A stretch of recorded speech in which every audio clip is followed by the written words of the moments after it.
बात करेंगे एंटीकोगुलेंट के बारे में कि एंटीकोगुलेंट होता क्या, उसका यूजेस क्या है और कितने टाइप्स होते हैं, उन सभी के बारे में बात करेंगे।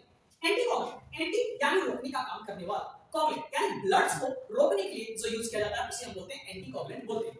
जैसे the chemical substance which prevent or inhibit of the blood coagulation is called anticoagulant। जो ब्लड को कोगुलेट करने में यानी थक्का जमने से, जैसे कट मार्क से सब लगते हैं तो क्या होता है, ब्लड रुक जाते हैं, जम जाते हैं। लेकिन जब सर्जरी ऐसे होते हैं, ऑपरेशन ऐसे होते हैं, उस सिचुएशन में अगर ब्लड रुक जाएगा तो जिसके कारण से क्या होगा, बहुत सारे अलग-अलग प्रॉब्लम्स होंगे। तो इसलिए हम लोग एंटीकोगुलेंट्स का यूज करते हैं जिसके कारण से ब्लड से रैपिडली जिस तरह से फ्लो कर रहे हैं उसी तरह से फ्लो करते हुए रहते हैं। या फिर जब भी हम डायग्नोस्टिक करवाते हैं, जैसे लैब वगैरह में हम ब्लड सैंपल्स वगैरह देते हैं, तो उसमें डिफरेंट प्रकार के इस तरह के ऑयल यूज किए जाते हैं। तो उस ऑयल में डिफरेंट प्रकार का एंटीकोगुलेंट्स यूज किए जाते हैं, कुछ नेचुरल होते हैं, कुछ आर्टिफिशियल होते हैं। तो उन सभी के बारे में एक-एक करके बात करेंगे।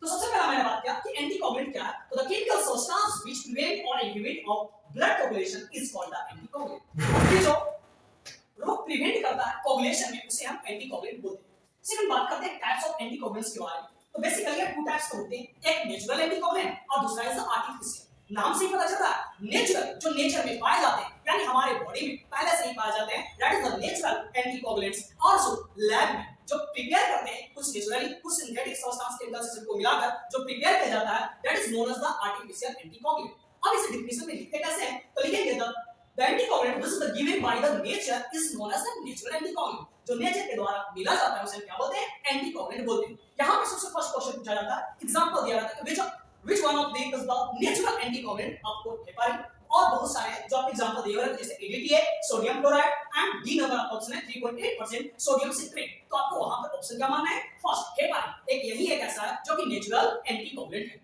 सेकंड बात करते हैं फ्रेंड्स आर्टिफिशियल एंटीकोगुलेंट के बारे में। इसमें बताने की जरूरत नहीं है कि that type of anticoagulant which is made by the combination of different type of chemicals artificially in lab is known as artificial anticoagulant.